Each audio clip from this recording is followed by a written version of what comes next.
The road to Enugu stretched before them like a tired serpent, dusty, sun-baked, and full of secrets. The bus rattled as it climbed the rugged hills, coughing smoke like an old man exhaling his last prayer.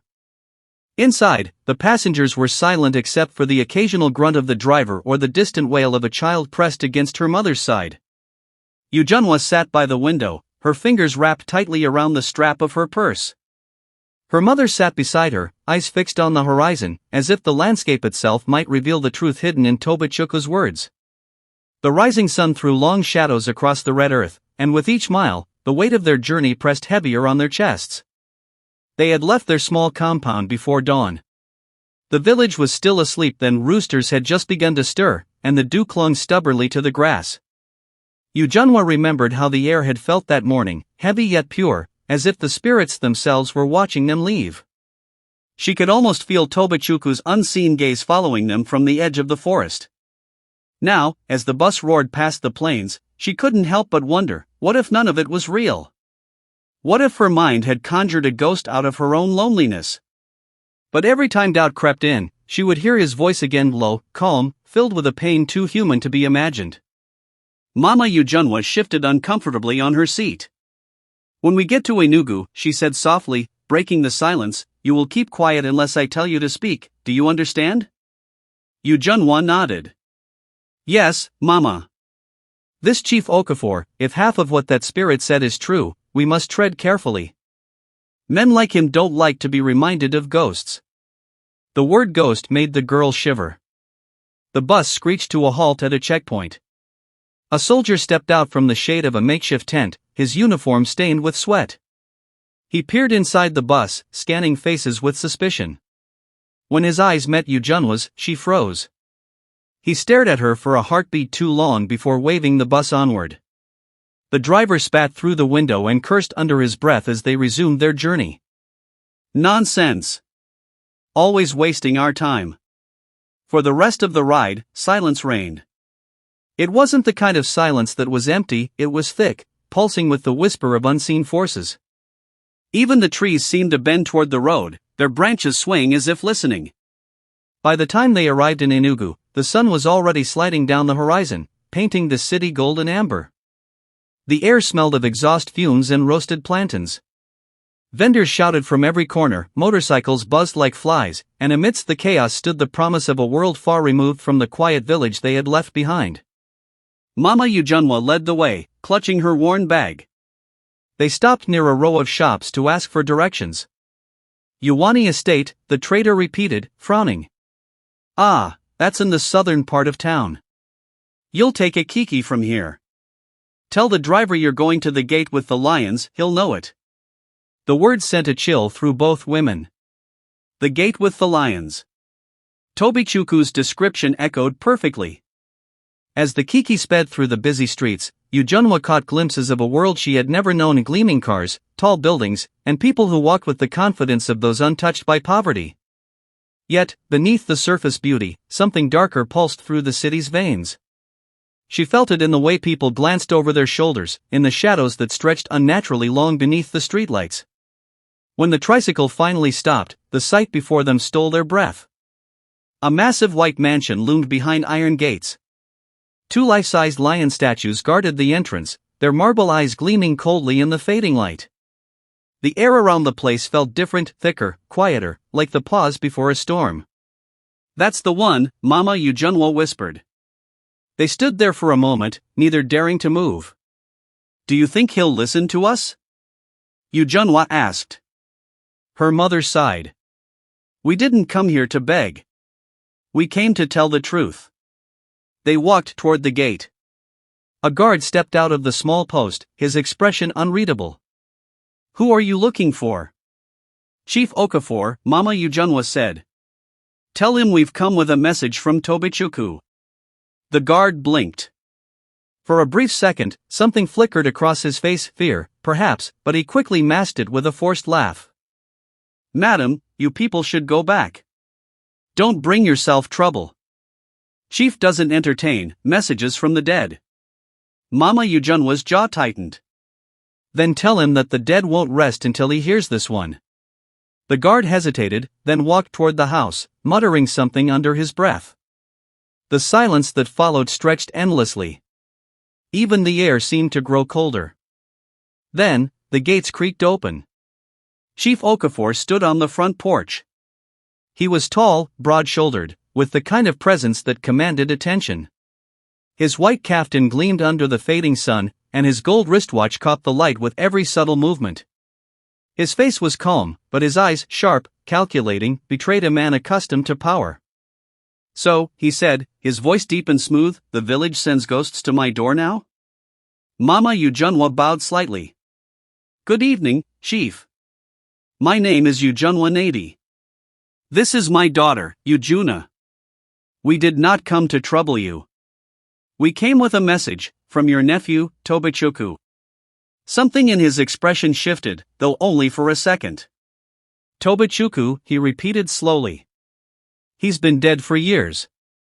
"Yes," Ujunwa said softly, "but his spirit lives. He spoke to my daughter by the river. He said there is something in his old house, something he hid before he died. Documents. Files that belong to your family. He asked us to tell his sister, Chiaka, to find them." The air between them tightened like a stretched string. Chief Okafor stared at the girl, his eyes narrowing. "And what exactly did this spirit say about me?" Ujunwa hesitated, but Mama Ujunwa stepped forward. "He said you still control everything his father built. That you took what was not yours." For a long moment, the chief said nothing. Then he laughed, a deep, rumbling sound that carried no warmth. "You women are amusing," he said finally. "You travel all this way to accuse me based on the words of a ghost? Perhaps poverty has made you mad." "We are not mad," Mama Ujunwa said firmly. "We seek only the truth. Tobichuku's death was not ordinary. You know that." His eyes darkened. "Be careful what you say, woman." Before she could respond, thunder rumbled in the distance. The first drops of rain began to fall, tapping softly on the marble steps. "Leave my compound," Chief Okafor said, turning toward the door. "If I see you here again, I will call the police." The gate clanged shut behind them. The guards didn't speak. The rain grew heavier, soaking them to the skin. Ujunwa wiped her face and whispered, "Mama, what do we do now?" Her mother's voice was low but resolute. "We go to his sister. The spirit said she will understand." They found shelter under a nearby shed until the rain subsided, then boarded another bus toward Nsukka. The journey was long, winding through mist-covered hills and quiet villages. Night fell before they reached the small neighborhood near St. Peter's Catholic Church. The air here felt gentler, though tinged with sadness. When they finally found the small house labeled NMA 14 close, Ujunwa hesitated before knocking. A woman in her mid-30s opened the door. Her eyes were tired but kind. "Yes? Are you Mrs. Chiaka Noo?" Mama Ujunwa asked. "I am. We come with a message from your brother, Tobichuku." The woman froze. Her lips parted, but no sound came. Inside, the air seemed to thicken with invisible energy. "Come in," she whispered. They stepped into a modest sitting room lined with family photos. One of them caught Ujunwa's eye, a young man smiling proudly beside a car. The same face she had seen in her dream. "Tobichuku. Tell me what you know," Chiaka said, her hands trembling. Ujunwa began to speak, recounting everything, the river, the shimmer of the air, his words about the house, the hidden box. When she repeated the phrase, the smell came before the silence. Chiaka gasped and clutched her chest. Tears welled in her eyes. "That was his joke," she whispered. "Only he would say that." Then, without another word, she stood. "We're going to his house. Now." They left immediately. The night was cold, and the wind howled through the trees as they approached the narrow street where Tobichuku's duplex stood. The black gate hung loosely on its hinges, just as he had described. Inside, the house smelled of dust and something faintly metallic, like blood long dried. Their footsteps echoed through the empty corridor. "This was his room," Chiaka said, opening a door. The room was small and dimly lit by the moonlight streaming through the broken blinds. The wardrobe stood by the wall, exactly where Tobichukwu had said it would be. Behind it, Ujunwa whispered. They pushed it aside, revealing a small crack in the wall.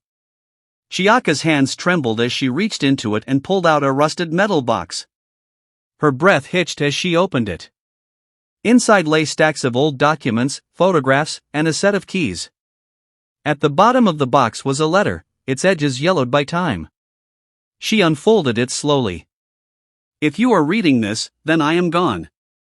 Uncle is not what he seems. He killed father for the company and now wants me dead too. I have kept copies of every document. If anything happens to me, use these to expose him. Don't trust anyone. The truth is buried, but it won't stay hidden forever. Chiaka fell to her knees, sobbing. He tried to warn me. Mama Ujunwa placed a hand on her shoulder. Now you know. The dead don't speak without reason. Just then, the lights flickered. A soft wind brushed through the room, though all the windows were closed. Ujunwa felt it, the familiar chill, the soft whisper of Tobichukwu's voice. I told you, it murmured. The truth is in your hands. The three women stood in silence, tears glistening in their eyes. But outside, in the darkness beyond the broken gate, a pair of unseen eyes watched them from a black SUV parked across the street. Chief Okafor's driver reached for his phone. Sir, he whispered, they found it. Good, came the cold voice on the other end. Now we'll make sure they don't live long enough to use it. The line went dead. And in that moment, Ujunwa realized this was no longer just about a ghost's justice. It was a war between the living and the dead, and she had just stepped into its heart. Night pressed thickly over Nsukka like a shroud, muffling sound and swallowing light. The small duplex stood quiet under the watch of the moon, but inside its walls, three women sat frozen in the dim glow of a single lantern. The air was charged alive with a presence that neither wind nor breath could explain. Ujunwa's heart thudded in her chest. The whisper she had heard still lingered in the corners of her mind, as real as the floor beneath her feet. Beside her, Chiaka sat clutching the rusted box, the old letter spread across her lap, her eyes red with tears. Mama Ujunwa watched her quietly, her expression grave but steady. It was Chiaka who spoke first. He wrote this, with his own hand, she whispered, her voice breaking. I recognize his writing. Every word. I thought people lied when they said spirits walk among us, but this, she shook her head. This is my brother speaking from the grave. Ujunwa said nothing. She couldn't. Every nerve in her body was still humming with the strange energy that had filled the room when Tobichukwu's whisper brushed against her ear. Mama Ujunwa leaned forward. He said his uncle killed his father for the company, yes? Chiaka nodded slowly. Yes. My father was a builder. He and my uncle owned one of the largest construction firms in Enugu. But when my father died, everything passed to Uncle Okafor. The will was changed. They said it was legal, that my father signed it before his death. But you didn't believe that, Mama Ujunwa said quietly. I didn't, Chiaka replied, her gaze distant. My brother didn't either. He started asking questions. Then one night, he was found dead in his car, an accident, they said. But, she looked down at the letter again, tears spilling over. He knew. He knew they were going to kill him. Silence settled over them like dust. Then Ujunwa spoke softly. We can't stay here tonight. Both women turned to her. There's someone outside, she whispered. They froze. For a long moment, no one moved. Then, faintly, they heard it too, the crunch of gravel outside the gate, the low murmur of voices. Mama Ujunwa quickly snuffed out the lantern. The room plunged into darkness. Get down, she whispered. Footsteps approached the house. A flashlight beam swept briefly across the window, slicing through the dark before vanishing again. Then, the gate creaked. Chiaka gasped softly. Who could that be? But Mama Ujunwa's instincts were sharp from years of hardship. She knew the sound of danger when it stalked her doorstep. We need to leave, she said. She pulled Ujunwa by the hand, motioning for Chiaka to follow. Quietly, they crept through the narrow corridor toward the back door. The sound of boots on the front steps grew louder. A deep voice barked, "Break it!" The crash of splintering wood shattered the silence. Chiaka stifled a scream as they slipped through the kitchen and out into the backyard. The night air was cold and wet against their faces. They ducked behind a line of old water drums just as the front door burst open. "Search everywhere," a voice commanded. "They mustn't get away." Yujunwa's breath came fast and shallow. Through the narrow gap between the drums, she saw shadows moving inside the house, 3 men, armed and restless. One of them kicked over a chair, another tore through drawers, cursing under his breath. Then, one of them stepped outside, his flashlight slicing through the yard. The beam swept closer. Closer. Mama Yujunwa's fingers tightened around her daughter's wrist.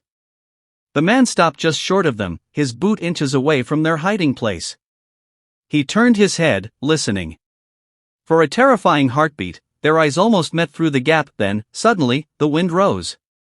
It came sharp and wild, rattling the metal drums, slamming the gate, and extinguishing his flashlight in an instant. "What the hell?" The man stumbled backward. From inside the house, the others shouted in alarm. A strange sound filled the air, then a low hum, almost like a whisper, weaving through the wind. Yujunwa knew that voice. "Tobichuku," she breathed. The men shouted again, their fear barely hidden. One of them fired a shot into the air. The bullet ricocheted off the wall, but the wind grew fiercer, spinning dust and leaves into a vortex that howled through the yard. "Let's go!" Mama Yujunwa hissed. They crawled through a narrow opening in the fence, stumbling into the next compound. From there, they ran barefoot, breathless, clutching the box in their lives. The night swallowed them whole. By dawn, they had reached the edge of the city. The bus park was nearly empty, save for a few travelers and the smell of fried akara drifting through the air. Chiaka was trembling. "They tried to kill us," she murmured. "He sent them. My uncle sent them." Mama Yujunwa touched her shoulder gently. "He wants what's in that box. And if we keep it, he'll come again." Yujunwa looked at the metal box lying between them. It was rusted, unremarkable, yet it held something powerful enough to wake the dead. "What do we do now?" she asked. Chiaka took a deep breath. "We find someone who can help us. Someone who isn't afraid of Chief Okafor. There's a lawyer," she added after a pause. "A friend of Tobichuku's. His name is Nathan Okuri. He left the city after my brother's death, but I can find him. He always believed something wasn't right." "Then we go to him," Mama Yujunwa said. They boarded a small bus heading toward Nsud, where Nathan was rumored to live. The journey was long, winding through stretches of forest and narrow roads that seemed to vanish into mist.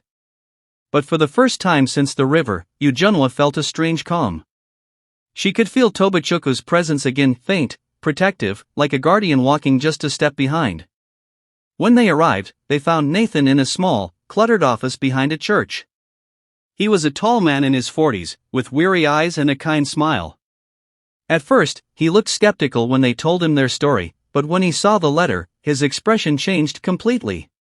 "This is Tobichuku's handwriting," he said, tracing the faded ink with his finger. "He came to me a week before his death. Said he'd discovered proof that the company shares were forged. I told him to be careful." He sat back, sighing heavily. "And now he's speaking from the grave." He looked at Chiaka. "Do you have the documents?" She nodded and opened the box. Nathan examined each paper carefully. There were property deeds, financial ledgers, and a set of letters bearing Chief Okafor's signature. This is enough to destroy him," Nathan murmured. "But he'll come after us again," Mama Yujunwa said. "Yes," Nathan replied, "and not just with men. Okafor deals in things darker than business. Your brother once told me he suspected the chief of using Ogwu ego money rituals to protect his wealth. If that's true, we're dealing with more than greed." A chill crept through the room. Chiaka whispered, "Then we must finish what my brother started." Nathan nodded. We'll expose him. But first, we need to reach the federal court in Abuja. It's the only place his influence won't silence us. Mama Ujunwa's eyes widened. That's far. Yes, Nathan said. And dangerous. But if we can get there, we can hand over everything, the letters, the deeds, the proof, to the authorities. He looked at Ujunwa. You said you saw him, the spirit. Can you still feel him? She hesitated. Sometimes. He comes when danger is near. Or when we're lost. Nathan nodded thoughtfully. Then we may need him again before this is over. The next night, they began their journey. A storm brewed over the hills as their bus rolled toward Abuja. The wind howled against the windows, and flashes of lightning illuminated the road ahead. Halfway through the journey, the bus broke down near a dense forest. The driver cursed and stepped out to check the engine. Stay inside, he called. This won't take long. But minutes stretched into an hour. The storm intensified. Then, suddenly, Ujunwa heard something, a whisper, soft but urgent. Get out of the bus. Her eyes widened. Mama, she whispered. We have to leave. What? Now. Before anyone could stop her, she pulled her mother and Chiaka out of the bus. Nathan followed, frowning. The moment their feet touched the ground, a blinding flash split the sky and lightning struck the bus. The explosion tore through the night, sending flames shooting into the storm. Screams echoed in the chaos. They stumbled back, shielding their faces from the heat. The driver and passengers inside had no chance. Oh my God, Chiaka cried. If we hadn't. Nathan turned to Ujunwa, his face pale. How did you know? She looked into the rain-soaked dark, her heart racing. He told me. From the shadows, a faint glow shimmered, a silhouette, barely visible, watching them with calm, sorrowful eyes. Tobichuku. Then the figure faded, leaving only the whisper of the wind. By morning, word of the explosion had spread. The police questioned survivors, but when Nathan mentioned Chief Okafor's name, the officers exchanged uneasy glances and avoided eye contact. It was clear the chief's reach extended far beyond Enugu. They moved quietly from town to town, avoiding main roads, sleeping in church guesthouses and roadside lodges. Everywhere they went, strange things happened, flickering lights, whispers in empty rooms, the sudden scent of tobacco that Tobichuku used to smoke. It was as if he was guiding them, step by step. But Chief Okafor was not a man to be outwitted easily. Back in Enugu, he sat in his vast study, surrounded by gold and silence. His eyes burned with fury as his driver recounted the failed attack. Find them, he said coldly. I don't care how far they run. And bring me that girl. He leaned back in his chair, gazing at the portrait of his late brother on the wall. You thought death would stop your sons from defying me? Fool. Then he whispered an incantation in a language older than the hills. The candles flickered. Shadows on the walls began to move. A shape rose from the darkness behind him, a tall, faceless figure clothed in smoke. They've awakened the restless one, it rasped.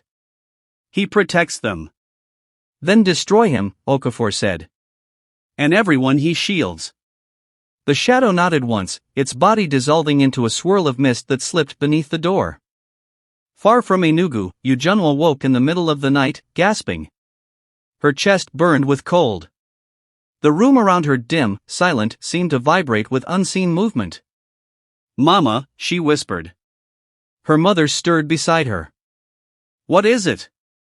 Before she could answer, the mirror on the wall cracked. A gust of freezing air swept through the room, and the lantern flame went out. Then, from the darkness, came a whisper, not Tobichuku's, but something else. Darker. Heavier. Give him to me, it said. The soul that defies the grave. Ujunwa clutched her chest, feeling an invisible hand tightening around her throat. She gasped, struggling to breathe. Her mother screamed her name. The pressure grew until, suddenly, it broke. The darkness shattered with a flash of light. A second voice filled the room, strong and familiar. Leave her. Tobichuku's spirit appeared between them and the darkness, blazing like a pillar of light. The shadow shrieked and vanished into smoke. When it was over, Ujunwa collapsed into her mother's arms, trembling. "Are you all right?" Mama Ujunwa whispered. She nodded weakly. "He saved me." But Tobichuku's form was fading again, weaker than before. "You must hurry," he said, his voice thin. "The truth must reach the world before the darkness finds me. He has called something ancient. It hunts in both life and death." "Where do we go?" Ujunwa asked, her voice shaking. "To the capital," he said. "To light and justice. I will hold the darkness back as long as I can." Then he was gone. And as dawn broke over the distant hills, Ujunwa understood that their journey was no longer about uncovering the truth of one man's death.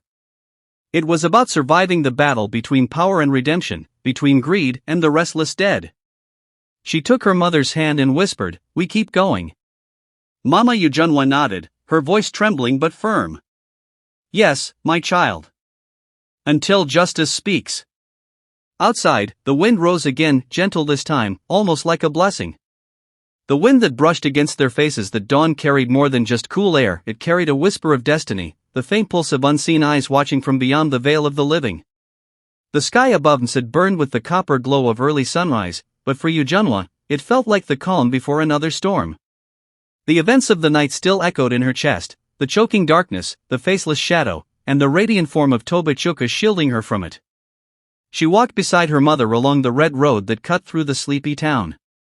Chiaka and Nathan followed close behind, the rusted metal box secured inside Nathan's satchel. They didn't speak, words had become fragile things, easily broken by the weight of what they had seen. Cars hissed past them, sending swirls of dust into the air. In the distance, the Abuja-bound bus park was slowly coming alive. Nathan broke the silence first. "Once we reach the capital," he said, adjusting his glasses, "I'll go directly to my old contact at the Federal Ministry of Justice. If he's still there, he'll know how to handle this." Mama Ujunwa nodded but said nothing. Her eyes were on Ujunwa, who seemed far away, as though she were listening to something only she could hear. "Child," her mother whispered, "are you all right?" Ujunwa turned, her eyes glistening. "He's still here, Mama. But weaker. I can feel it." Chiaka shuddered. "Then we must hurry before the darkness finds us again." The bus that would take them to Abuja was old, its metal skin faded and scarred by years of journeys. They boarded quietly and took seats near the back. The engine roared to life with a growl, and soon they were on the long road that wound through the heart of Nigeria, through forests that whispered old secrets and towns that clung to the memory of the past. As the city fell away behind them, Ujunwa rested her head against the window. The world outside blurred into streaks of green and red clay. Somewhere, beneath the hum of the engine, she heard Tobichuku's faint voice again. "Don't stop," he said. "No matter what happens, don't stop." She closed her eyes. Hours passed. The bus rumbled along the expressway, cutting through the rising heat of noon. Nathan sat with the box on his lap, reading the old letters again, tracing every line as if afraid they might disappear. Chiaka stared out the window, her lips moving silently in prayer. Then, somewhere near Lokoja, the bus slowed. Ahead, a convoy of black SUVs was parked across the road, blocking the way. Armed men in plain clothes stood beside them. The driver cursed under his breath. "This doesn't look right." One of the men raised a hand. "Stop the vehicle." Fear rippled through the passengers. Nathan's eyes met Mama Ujunwa's. "It's them." Before anyone could react, one of the SUVs revved its engine and rammed the front of the bus. Screams erupted. The driver lost control, the bus veering off the road and skidding into a shallow ditch. Dust filled the air. "Get down!" Nathan shouted, pulling Ujunwa and Chiaka to the floor. Bullets cracked through the windows. Shards of glass rained down like hail. Someone screamed as a man slumped forward in his seat.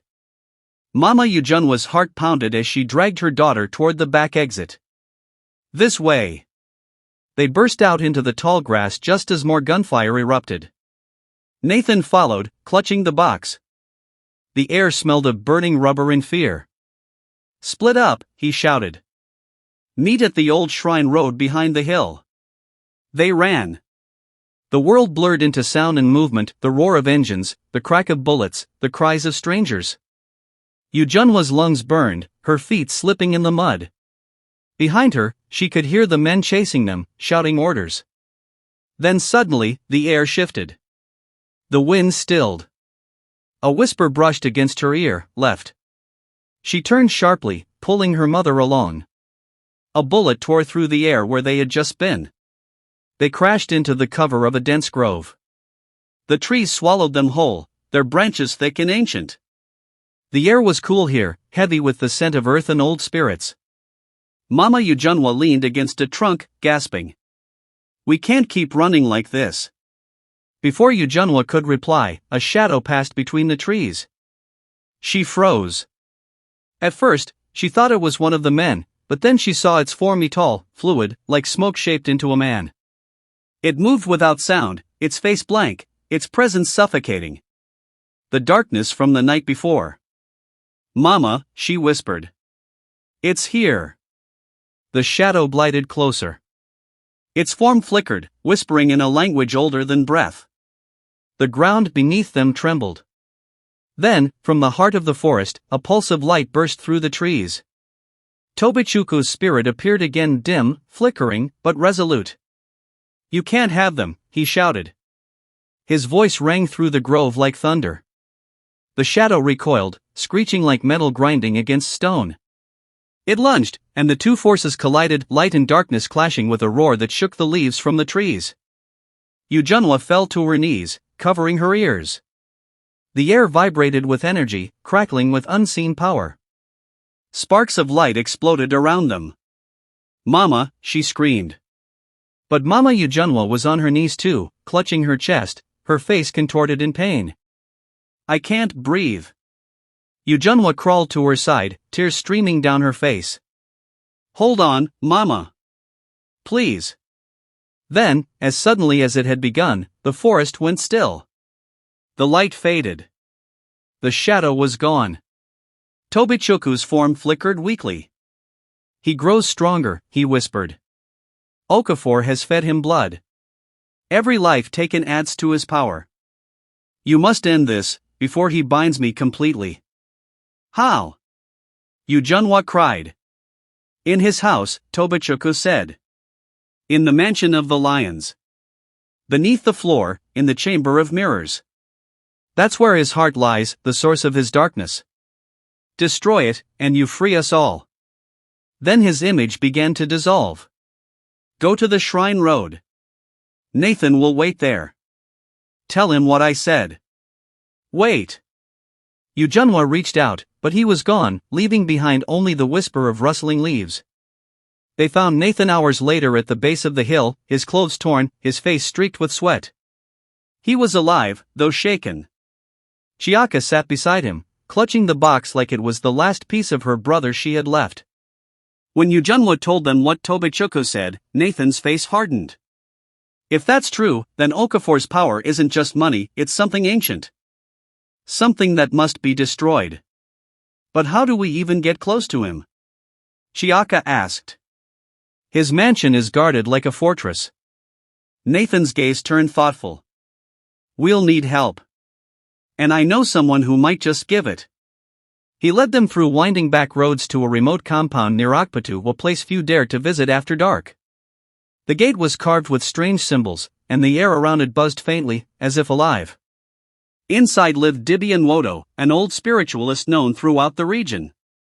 He was said to commune with both light and shadow, and even the most powerful men feared to speak his name. When they entered his hut, the smell of incense and palm oil filled the air. The old man sat cross-legged before a bowl of cowrie shells, his eyes white and clouded like mist. "I've been expecting you," he said without looking up. His voice was deep, ancient. "The one who walks with the dead brings the storm." Ujunwa froze. He turned his milky gaze toward her. "You carry his mark, the spirit's echo. He protects you, but the bond is draining him. The one you face is no ordinary man. He has bound his soul to a spirit of greed and shadow. It feeds on the blood of the innocent and grows stronger with fear. Can it be stopped? Nathan asked. The old man nodded slowly. Yes. But it will demand a sacrifice. Mama Ujunwa stepped forward. Whose? The Dibbia's eyes flickered toward Ujunwa. The one who bears the bond. No. Mama Ujunwa cried. She's just a child. The old man's tone softened. A child chosen by the restless. Fate weaves strange patterns, woman. If the spirit of Tobichuka gave her his trust, it is because she carries something stronger than fear. He motioned to the box. Bring it. Chiaka placed it before him. The old man opened it and began chanting softly. The cowrie shells rattled, and the room dimmed. A faint image formed in the air above the bowl, a vision of Chief Okafor sitting in his mansion, surrounded by mirrors and flames. His reflection seemed to move on its own, whispering to him. He knows you live, the Dibbia said. And he waits. He turned to Ujunwa again. When the moon is highest, you must return to that house. Go beneath the floor of mirrors. You will find a gourd carved with symbols of fire and ash. Break it and his power will end. But beware, he added. He will not go down without summoning his guardian. The spirit of the pit Ogbunike. He reached into a leather pouch and drew out a small charm made of bone and red cloth. This will protect you until dawn. After that, your fate belongs to the spirits. Ujunwa took it with trembling hands. As they left the hut, the night was already rising. The sky was a bruise of violet and black. Crickets sang, and the wind carried the faint scent of rain. We go back to Enugu tonight, Nathan said quietly. No one argued. The journey back felt endless. Each mile drew them closer to danger. By the time they reached Uwani Estate, the city slept under a silver moon. The mansion with the 2 lion statues loomed ahead, silent and menacing. Are you sure about this? Chiaka whispered. Ujunwa nodded. If we don't end it now, he'll never stop. Nathan parked the car in the shadows of the trees. They moved silently through the compound, slipping past the guards who dozed near the gate. Inside, the mansion was colder than the night outside. The air reeked faintly of incense and decay. Mirrors lined the hallway, reflecting their anxious faces from every angle. This way, Ujunwa whispered, moving toward the grand staircase. She didn't know how she knew, but something inside her guided her steps, as though Tobichuku himself walked beside her. They reached the basement. A heavy door barred their way. Nathan forced it open with a crowbar, the sound echoing through the hall. The chamber beyond was unlike anything they had seen. Dozens of mirrors covered the walls, each reflecting not their faces but flickering shadows. In the center of the room sat Chief Okafor, dressed in white, his eyes gleaming like molten gold.